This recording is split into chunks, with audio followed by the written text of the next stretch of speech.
PT teacher का crush English ma'am है, English वाली जो टीचर होती है वो होती है।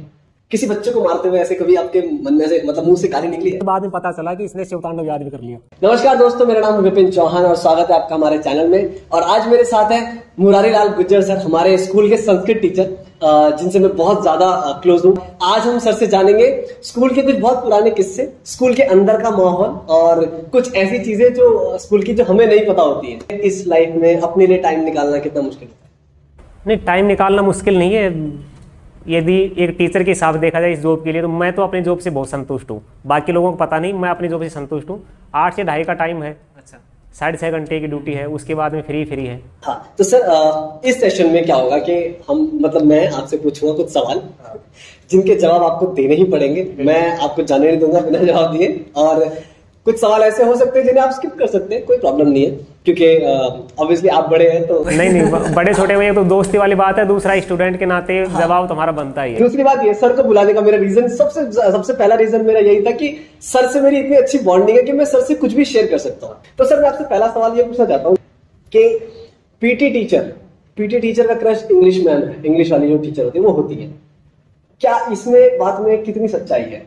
नहीं, क्रश तो कोई किसी का भी हो सकता है, क्योंकि क्रश का मतलब तो यह है कि मैं उसे चाहता हूँ या वो कोई भी किसी को चाहता है, उसको बोल नहीं पा रहा है, मतलब क्रश है। अब वो पीटी टीचर इंग्लिश मैम का भी हो सकता है, इंग्लिश मैम का टीचर भी हो सकता है, और कोई सब्जेक्ट का टीचर भी हो सकता है। क्रश तो हम किसी को बना सकते हैं और इसमें कोई बुराई भी नहीं है। आपके पास किसी टीचर ने आके ऐसे कन्फेस किया कि यार मुझे वो टीचर अच्छी लगती है, ऐसा कुछ करके? अब पता नहीं क्या क्या बातें होती रहती है कैमरे के सामने, बहुत सारी बातें हैं तो बता ही नहीं जा सकती है। ठीक है सर, तो अब बढ़ते हैं हमारे अगले क्वेश्चन पे। मेरा अगला क्वेश्चन है कि किसी बच्चे को मारते हुए ऐसे कभी आपके मन में ऐसे मतलब मुंह से गाली निकली है? जैसे ना, मैंने कई बार देखा जब हम गुस्से में होते हैं, आप किसी को मार रहे होते हैं, तो दिल्ली की लैंग्वेज है, दिल्ली में जैसे हम लोग गाली दे देते हैं, है ना? तो कभी ऐसा हुआ आपके साथ कि किसी को मारते मारते गाली निकली? मेरे साथ ऐसा हुआ नहीं, क्योंकि हमेशा है ना, हमारे मन में हम जो दिन में बात करते रहते हैं या फिर बचपन से जो सीखा है वही हमारे गुस्से में और खुशी में हमारी लोकल लैंग्वेज निकलती है। तो ये है ना, मेरी पर्सनल बता रहा हूँ, मेरी आदत रही नहीं, क्योंकि इतना एक्सट्रीम गुस्सा कभी आया नहीं। हाँ, मैं ये बात स्वीकार करता हूँ, एक्सट्रीम गुस्सा जहाँ भी आता है वहाँ पर गालियाँ निकलती हैं, शायद सभी से निकलती हैं, मेरे से निकलती हैं, लेकिन बच्चों के ऊपर इतना एक्सट्रीम लेवल पर मैंने गुस्सा नहीं किया कभी। तो सर आपने कभी मतलब ट्राई किया, किसी पे अप्रोच किया स्कूल में? मेरी स्कूल लाइफ में, स्कूल लाइफ में है ना, ऐसी बाउंडेशन सी थी कि मैं राजस्थान का रहने वाला हूँ और गाँव की स्कूलों में हम भैया बहन उस टाइम ऐसे बोलते हैं। 2005 में 12th कर ली थी, तो आज से लगभग 18 साल पहले। तो उस टाइम ऐसा माहौल था नहीं। हाँ, कॉलेज में जाने के बाद में माहौल बदला, घर से 70 किलोमीटर दूर हुआ, तो उसके बाद में माहौल बदला। वो कुछ बातें हैं जो हर जगह से शेयर कर सकता ऑफ कैमरा बता। तो आपका स्कूल मतलब कोएड था? कोएड स्कूल था? हाँ, कोएड स्कूल था। कभी आपने मतलब किसी स्टूडेंट के नंबर बढ़ाए हैं फेवरेटिज्म में कि यार ये बच्चा अच्छा है, या फिर किसी कम कर दियो कि ये कम किसी की नहीं किए, बढ़ाए सभी के हैं लगभग। सभी का मतलब बढ़ाने का ये मतलब नहीं कि वो 5 नंबर का पर्सन है उसमें 7 दे दिए, वो एक अलग बात है, या उसने लिखा है नहीं फिर भी बढ़ा दिए। पर ये है कि मैं ही क्या, सभी टीचर ही चाहते हैं कि थोड़ा सा लीनियंसी बरतते हैं, बच्चा पास हो जाए। व्यवहार ठीक है या नहीं भी है तो भूल जाता है कॉपी चेक करते टाइम एज ए टीचर कि चलो कोई बात नहीं, 1 या 2 नंबर से रह रहा है तो निकल जाए। तो मतलब बच्चे के भले के लिए ही होता है। जो बैक बेंचर होते हैं, जो फेलियर होने मतलब फेल होने वाले होते हैं, अब कोई मान लो 100 में से 33 नंबर चाहिए, पास होने के लिए 35 चाहिए, 30 चाहिए, कुछ ही मान लो आप क्राइटेरिया। अब कोई लेके ही नहीं रहा है तो उसका तो टीचर कहाँ तक बढ़ाएगा? लेकिन यदि 1 या 2 नंबर से रह रहा है तो उसके अंदर फेवर करता है। टीचर्स को कैसे बच्चे पसंद आते हैं? एक वो जो बहुत चाटते हैं हर काम में, मैं कर देता हूँ, मैं करता हूँ। एक होते हैं कि इंटेलिजेंट होते हैं बट वो अपने काम से काम रखते हैं, और एक होते हैं कि दुनिया से अलग होते हैं, थोड़े ज्यादा टैलेंटेड होते हैं, मतलब मेरी तरह। और इनमें से कैसे बच्चे आपको पसंद आते हैं? तो एज ए टीचर बताऊँ ना मैं, तो टीचर एक पिता के समान होता है उस क्लासरूम के लिए। अब वो बच्चा कैसा भी है उसके लिए वो बच्चा है। लेकिन एज ए मैं वैसे बिना टीचर बताऊँ तो थोड़े चुलबुले से बच्चे हैं ना, वो मेरे को ज़्यादा पसंद है। तो पढ़ने में तो ठीक है ही, लेकिन साथ में कुछ और एक्टिविटी भी हो उनकी। जैसे मेरा उस टाइम का फेवरेट स्टूडेंट रहा है, और हर साल कोई ना कोई 1-2 बच्चे ऐसे होते हैं जो थोड़े चुलबुले से होते हैं, और मैंने उनका देखा है उन बच्चों का कि उनका भविष्य में फ्यूचर में जाके बाकी टीचरों को लगता है कि मैं इनको बिगाड़ रहा हूँ या ऐसे कर रहा हूँ, इस तरह से नहीं करना चाहिए, और वो फिर बहुत ऊंचे पदों पर गए या फिर अच्छी जगह वो जॉब कर रहे हैं और अपने सक्सेस है एक तरह से लाइफ। तो मतलब चुलबुले जो बच्चे होते हैं वो अच्छे होते हैं। और हाँ, ये एक्चुअली में होना भी चाहिए कि आपको ना पढ़ाई के साथ साथ आपके अंदर कोई ऐसी एक्टिविटी होनी चाहिए जो आपके माइंड को फ्रेश कर सके। जैसे ना मैंने देखा है जो यूपीएससी की तैयारी करते हैं, जो एसएससी की तैयारी कर रहे हैं, सिर्फ पढ़ रहे हैं, पूरा दिन में सिर्फ पढ़ रहे हैं, खा रहे हैं, पढ़ रहे हैं, खा रहे हैं, पढ़ रहे हैं। तो ये चीज ना शायद आपको मेंटल प्रेशराइज करती है और आपके पास आपको लगता है कि लाइफ में कुछ बचा ही नहीं, यही करना है। और अगर आप उसमें भी फेल हो गए तब ऐसे लोग जाके ना ऐसे सुसाइड के वो कर लेते हैं कि अब मेरे लाइफ में कुछ बचा नहीं है। बचा बहुत कुछ है बट आपने कुछ ट्राई नहीं किया। दुनिया बहुत बड़ी है, आपको ट्राई करना चाहिए। अब माइंड सेट ऐसा बना लिया कि बस मेरे लिए यही सब कुछ है, यही दुनिया है, उससे बाहर निकल के भी देखो। क्या पता आपके अंदर कुछ ऐसा हुनर हो जो आपको पता ही ना हो और आपने कभी ट्राई ना किया हो। अब मैं आपसे पूछूंगा कि बीइंग अ टीचर स्कूल में आपको किस किस तरह की बाउंडेशन फेस करनी पड़ती है? जैसे अब तो है कि आप किसी बच्चे पे हाथ नहीं उठा सकते, इससे पहले क्या होता था? नहीं, ये बाउंडेशन तो जब से हम तो टीचर बने ना, हमें तो पेटने का मौका मिला ही नहीं है। एज ए सरकार की तरफ से कहा जाए तो हमने आप पीटना चाहते थे? मैं पीटना इसलिए चाहता था या नहीं चाहता था क्योंकि हम बचपन में खूब पिटे हैं और उस टाइम एक मन में हो जाती थिंकिंग हाँ बड़ा बन के मैं भी टीचर बनूंगा, फिर मैं भी ऐसे मारूंगा। जो यहाँ तक पहुंचे सरकार ने सारी पाबंदियां लगा दी कि वह पीट नहीं सकते। इस बात का आपको अफसोस है? नहीं, अफसोस नहीं है मेरे को। अब थोड़ा महसूस है। शुरू में जब 2011 में जब मैं यहाँ आया था आर के पुरम स्कूल में, तो उस टाइम मैं 23 प्लस ही था, लगभग 23 साल का ही था। तो शुरू में थोड़ा सा गुस्सा आता था क्योंकि हमने ऐसा माहौल देखा था कि जो बच्चा नहीं पढ़ रहा है तो वो पीटने से पढ़ेगा, और ऐसा लगता था कि पीटने से ही पढ़ता है, लेकिन ऐसा सच्चाई नहीं है। 2-3 साल बाद में महसूस हुआ। एक मेरे दोस्त हैं मुरारी झा सर और विनोद सर, हम कई बार बैठते थे। तो झा सर कहते थे, क्योंकि उनका माहौल दिल्ली का था, दिल्ली के पले बड़े थे, वो दिल्ली में पढ़े थे, तो वो हमसे ज़्यादा बेहतर जानते हैं दिल्ली को। तो कहते इन बच्चों के ना प्रॉब्लम्स सुनिए आप, इनके से बात कीजिए, किस माहौल से किस परिवेश से आ रहे, क्यों ये होमवर्क नहीं करके लाए, क्यों याद नहीं करके आए, किसी की मम्मी नहीं है, किसी की पापा नहीं है, कोई खुद जॉब कर रहा है, सुबह 6 बजे नाइट ड्यूटी करके आ रहा है। तो जब उनके बारे में ऐसा जानने को मिला ना, उसके बाद में मेरा 1-2 साल में बिहेवियर चेंज हो गया। अभी भी कई बार मेरे पास व्हाट्सएप पे, इंस्टा पे ऐसे मैसेज आते हैं जब मैं बच्चों के साथ रील बनाता हूँ प्यार की, तो पुराने जो स्टूडेंट है ना आपके साथ वाले, कहते सर पीटना छोड़ दिया। स्कूल पढ़े सर, आप कभी फेल हुए?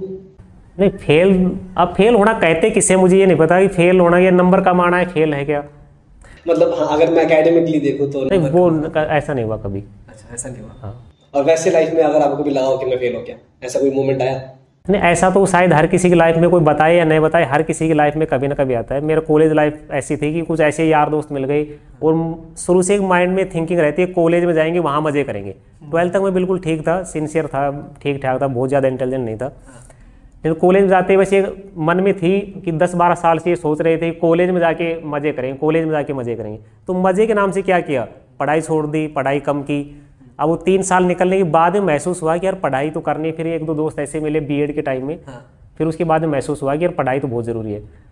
अब ये थोड़ा सा आपको मुश्किल पड़ेगा सवाल, क्योंकि ये बहुत पुरानी बात है। सवाल तो सारे मुश्किल आ रहे हैं।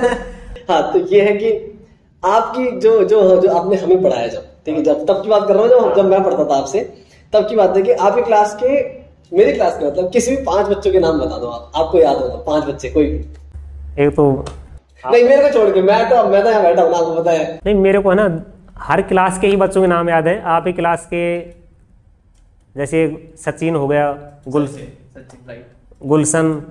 ठीक है, देविका देविका भी याद है, हाँ ठीक है, ओके। अब मेरे को याद नहीं आ रहा, वो सेक्शन वाइज अलग अलग हो सकते हैं। शिवानी थी शायद। हाँ, शिवानी थी। सुधा, वेरी गुड। हाँ, हो गए 5 हो गए मेरे ख्याल से। हो गए सचिन, गुलशन, देविका, सुधा, शिवानी, सुजैन, हाँ सुजैन, अरे वाह। रेखा नाम, हाँ रेखा मेरे क्लास में थी। सर काफी याद है आपको, 5 से ज्यादा। फोटो देख के तो और भी ज्यादा बता सकता हूँ। 2012 की बात है, 13 की 12 की बात है मेरे ख्याल से। 11 साल पहले हमने स्कूल पास किया था 2017 में। मतलब मैं पास आउट हुआ था 17 में। 17 के बाद मैंने 11 में ज्वाइन किया था, तो 12 या 13 की बात होगी। हाँ। अगला क्वेश्चन, ठीक है सर, इसमें तो आप पास हो गए अच्छी तरीके से। हाँ, ऐसा कोई इंसिडेंस जहां पे आपको बच्चे से सीखने को मिला हो कि यार ये तो मैंने सीख लिया, किसी स्टूडेंट से आपने सीखा हो? नहीं, मैं तो हर दिन ही हर किसी से सीखता हूँ। अच्छा, ये बहुत अच्छी बात है। और हाँ, कुछ चीज़ें ऐसी होती है जो ज़्यादा सीखने को मिलता है। जैसे मैंने शुरू में जब आपका यूट्यूब चैनल देखा ना, तो उसके बाद मेरे को लगा जब मेरा स्टूडेंट कर सकता है तो मैं तो फिर उसका, और फिर उसके बाद क्रेडिट दिया कि सर आपकी वजह से मैंने ये कर रहा हूँ, मैं ये कर रहा हूँ। तो उसके बाद मैंने भी शुरुआत की 2019-20 में कि यार मेरे को भी यूट्यूब चैनल बनाना चाहिए। यूट्यूब चैनल केवल कमाई के लिए नहीं, एक शौक के लिए ताकि बच्चे इंस्पायर भी हों। कितने लोगों को लाभ मिल सकता है। और एक और चीज मैं बताना चाहता हूँ, कन्फेस करना चाहता हूँ बेसिकली, कि अगर आप में से कोई लोग, जितने भी लोग मुझे एज अ पोइट जानते हैं, एज अ राइटर जानते हैं कि ये बंदा पोइट्री लिखता है, इसकी पोइट्री में अच्छी लगती है, तो उस सब का, उन सब राइटिंग का जितना भी मैंने लिखा है अपने जीवन में, जितना लिखा है, सबका श्रेय मुरारी सर को जाता है। क्योंकि सर ही है जिन्होंने मेरे अंदर का वो जो पोइट होता है ना, अंदर से जो निकलता है, सर ने पहले देखा था। मैं अपने आप को बिल्कुल नहीं जानता था। सर ने इनवाइट किया मुझे कि विपिन एक पोइट्री है। सर मुझे एक सौरभ जैन की पोइट्री लेकर आए थे, एक बार फिर से सुभाष मांगता है देश। सर मेरे पास लाया और मैंने कहा कि सर ने मुझको बोला कि सर विपिन ये पोइट्री तो बोल सकता है। तो सर ने पेपर में लिख के लाए थे। मैंने बोला कि सर बोल लूंगा। कॉन्फिडेंस मेरे में था, मतलब कॉन्फिडेंस पहले से ही था क्योंकि मैं एक्टिंग करता था। तो तब मैंने बोला हाँ सर बोल लूंगा, बट मुझे ये नहीं पता था कि मैं कर पाऊंगा कि नहीं, बट मैंने बोल दिया क्योंकि सर आए थे मेरे पास। तो मैंने ठीक है सर कर देंगे। तो अगले दिन मैं याद करके आ गया। सर ने मुझे डायरेक्ट किया कि ना कहाँ पे उतार, कहाँ पे चढ़ा, वर्ड्स क्या होते हैं और किन किन वर्ड्स पे तेरे को प्रेशराइज करना है कि भाई ये वर्ड पे जोर देना है, इंपॉर्टेंट वर्ड है। ये सारी चीजें मैंने सर से सीखी। फिर उसके बाद जब मुझे वो उस पोइट्री में सर इनाम मिलने लग गए, मुझे, मैं जीतने लग गया आपकी वजह से, तब मुझे ना वो अंदर से आ गया कि यार ये तो अच्छी चीज है, मैं तो कर सकता हूँ। सब तारीफ करते हैं और सब भला अच्छा बोल रहे थे। तो मैंने फिर अपना खुद का लिखना स्टार्ट किया। एक बात और बताऊंगा, मैं संस्कृत टीचर होते हुए शिव तांडव मेरे को आज तक याद नहीं है। मैं स्कूल से निकलने के बाद मैंने एक बार देखा तो शिव तांडव याद कर रखा है और मुझे इतना अंदर से इतनी खुशी हुई, और ये कर सकता है वो चीज़ें सारी। और मैंने पहचान किया एक टीचर का काम होता है कि बच्चे में ना उसकी रुचि देखे। सारे बच्चे पढ़ नहीं सकते, कोई खेलने में अच्छा है, कोई बोलने में अच्छा है, कोई एक्टिंग में अच्छा है, सबके अलग अलग फील्ड हो सकते हैं। याद करना बहुत बड़ी बात है। उन लोगों ने पता नहीं कितने दिनों से तैयारी की होगी, उनकी तैयारी करने वाला कौन था, अपने ही मन से खुद ने याद किया। ये तो सुनाने के बाद में पता चला कि इसने शिव तांडव याद भी कर लिया। अगले क्वेश्चन पे चलते हैं हम लोग। हाँ सर, ये तो चीज मेरे साथ मेरे बहुत हुई। जैसे ना जब स्कूल ट्रिप प्लान होता है तो बच्चे लोग कहते हैं कि नहीं सर मुझे ले चलो, सर मुझे ले चलो, है ना। तो क्या सर में भी जो आपके स्टाफ के बीच में भी ये बातें चलती है कि सर आप रहने दो, सर मेरे को जाना है? नहीं, कभी जिद किया आपने? ऐसा होता है कि स्कूल टाइम में तो हमारे हुआ था, एज ए टीचर बनने के बाद फिर उल्टा होता है, भाई तू जा, भाई तू जा। ऐसा क्यों? ऐसा इसलिए होता है कि एक वो होता है नहीं भाई कहाँ ले जाएंगे, दिल्ली में उस जगह, यार वहाँ तो मैं कल परसों गया था, 2 दिन पहले गया था। तो जो चीज़ देख ली पहले तो उसके प्रति वो रुचि रहती नहीं इतनी। और ये आउट स्टेशन जब टूर होते हैं, जैसे आपके संग हम लोग बैंगलोर गए थे। हाँ, उसके लिए होता है। अच्छा, तो आप लड़ते हो टीचरों से? लड़ते नहीं है, उसमें बस ये कोशिश करते हैं कि यार कैसे न कैसे मैं चला जाऊँ। अब जिसके हाथ में पावर होता है, चार्ज होता है, भाई इसको जाना है, इसके साथ कौन जाएगा, तो उससे मित्रता बढ़ानी शुरू कर देते हैं लोग कि यार भाई मेरा नाम ले दे, मेरा नाम ले। हर जगह होता है, मानव स्वभाव है। हाँ, मानव स्वभाव। तो ये सारा मतलब प्रिंसिपल डिसाइड करते हैं या फिर स्टाफ में किसी को दे देते हैं कि आप डिसाइड करो? दोनों चीजें हैं, हर जगह का अलग हो सकता है। जैसे मान लो जो इंचार्ज है उसका, तो उसके हाथ में होता है। कई बार प्रिंसिपल कह देता है कि आप इंचार्ज हो, आप जानो किसको ले जाओगे, किस बच्चे को, किस टीचर को। कई बार प्रिंसिपल इंटरफेयर कर देता है कि नहीं इसको ही ले जाना है, कोई उसका आदमी हो। तो कई तरह के स्वभाव के होते हैं। तो सर आपको भी किसी एक रैपर का एक रैप सुना है जो आपको याद हो? रैपर है ना, मेरे को सुनना जरूर अच्छा लगता है लेकिन मेरे को आते नहीं है। सर 2 लाइन कोई भी, आपको ऐसे नहीं छोड़ूंगा मैं। आपको 2 रैप सुना के। केडी की सुना दूं? हाँ सुना दो सर। केडी, हाँ केडी तो आपके हरियाणा का ही है। हाँ। और सुना के हाल तेरा किसे आ गया वो साल तेरा, भाई इतना याद नहीं। वैसे तो मैं बोल सकता हूँ लेकिन कैमरे के सामने पता नहीं वो शब्द आ नहीं रहे, निकल नहीं। यूथ को आप क्या मैसेज देना चाहते हो? आज के यूथ को, जो टीचर्स और स्टूडेंट का जो रिलेशन है, इस चीज को हम कैसे अच्छा कर सकते हैं, और आपका कोई मैसेज जो आप देना चाहते हैं? मैं तो मैसेज यही देना चाहूँगा कि एज ए फ्रेंड व्यवहार करना चाहिए बच्चे के साथ में, ताकि वो अपनी समस्याएं बता सके। क्योंकि उसको भरोसा होना चाहिए। आज के टाइम में उसके साथ पता नहीं क्या, मैं ही हो चाहे कोई भी हो, हम किसी को कब बताते हैं समस्या, जब हमें भरोसा होता है कि यहाँ से या तो सॉल्यूशन मिलेगा या फिर या किसी को बताएगा नहीं। क्योंकि लाइफ में पता नहीं क्या क्या चलते रहते हैं। तो एज ए टीचर समझ लो, एज ए पिता, एज ए फ्रेंड समझ लो, किसी के लिए भी, कि सबसे पहले तो हमें भरोसा होना चाहिए, बच्चे को भरोसा होना चाहिए कि मैं यदि यहाँ पर बताऊँगा तो ये बात किसी को लीक नहीं होगी। अब ऐसा मेरे साथ एक नहीं अनेकों घटनाएं हैं कि एक दिन एक बच्चा है बहुत शैतानी करता है, कोई भी टीचर आता उसे मारता, टीचर की गलती नहीं है।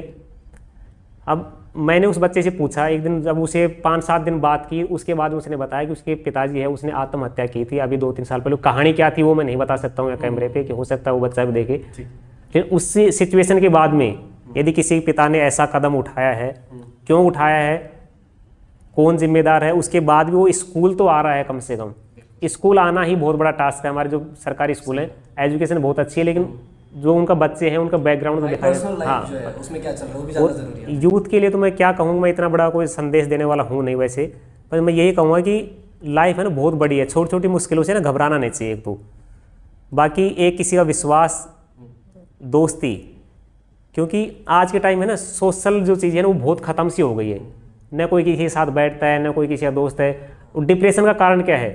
मान लो डिप्रेशन किसी वजह से हो सकता है। मान लो अचानक मैं कोई काम किया, उस बिजनेस में घाटा हो गया, कोई बात हो गई, फेल हो गया, कोई बात हो गई, तो ऐसे दोस्त होने चाहिए जिनको हम वो बातें शेयर कर सके, बता सके, तो निश्चित ही सॉल्यूशन मिलेगा। अब तो बस मोबाइल में घुसे रहते हैं पूरे दिन, उसमें हम भी शामिल हैं, कहीं ना कहीं हम भी इफेक्टेड है उस चीज़ से। तो सोशल मीडिया का है ना यूज़ पॉजिटिव वे में करें, सही तरीके से करें, कम करें। यार दोस्तों के साथ आज देखो कहीं भी हम बैठते हैं, किसी भी रेलवे स्टेशन में, पहले के जब भी 5 लोग बैठते थे आपस में बातें करते थे, अब तो भाई हाँ कुछ भी बातें चालू, हाँ दिल्ली अच्छी बुरी जैसी बातें हो, अब तो सीधा बस मोबाइल में लगे रहते हैं। मोबाइल में लगना है, सोशल मीडिया बुरा नहीं है, उसका यूज़ हम किस तरीके से करते हैं वो है, उसमें हम क्या कंटेंट देखते हैं, क्या चीज़ें देखते हैं। तो गाइस मेरी भी आपसे ये दरख्वास्त है कि आप कोशिश करो अपने टीचर्स के साथ मित्रता बढ़ाने की, और टीचर्स करते ही हैं ऑब्वियसली। टीचर आप अगर टीचर के पास जाओगे, टीचर हमेशा रेडी रहते हैं, वो वेलकम करते हैं आपका। तो क्या पता आपकी क्लास की क्रश आपसे सेट हो जाए अगर टीचर के थ्रू तो सर आपके पास कोई है कि सर रेखा पट नहीं रही है, सर कुछ करो ना सर। ये बात है यार, ये वीडियो आप कैमरा बंद होने के बाद में बता सकता हूँ। हम इसे कट कर देंगे, हम कैमरा के पीछे बात करेंगे इस बारे में। गाइस ये थे हमारे साथ मुरारी लाल गुज्जर सर, और सर धन्यवाद, बहुत बहुत धन्यवाद यहाँ पे आने का और हमारे साथ बातचीत शेयर करने का। और thank you so much guys आपका वीडियो यहाँ तक देखने के लिए। और अगर आपको जो भी कुछ वीडियो में जो अच्छा लगा हो आप नीचे कमेंट में बता सकते हैं। और इसी के साथ साथ हमारा ब्रेकअप सेशन भी चल रहा है, ब्रेकअप स्टोरीज का सेशन चल रहा है। तो अगर आपको लगता है कि आपके साथ ऐसा कुछ हुआ है जो आप अपना पर्सनल रिलेशनशिप आप शेयर करना चाहते हैं, तो आप कर सकते हैं और हमें कांटेक्ट कर सकते हैं। मैं सारी डिटेल डिस्क्रिप्शन में डाल दूंगा। So thank you so much, take care, bye bye. Breakup करवाता है कि जुड़वाता है?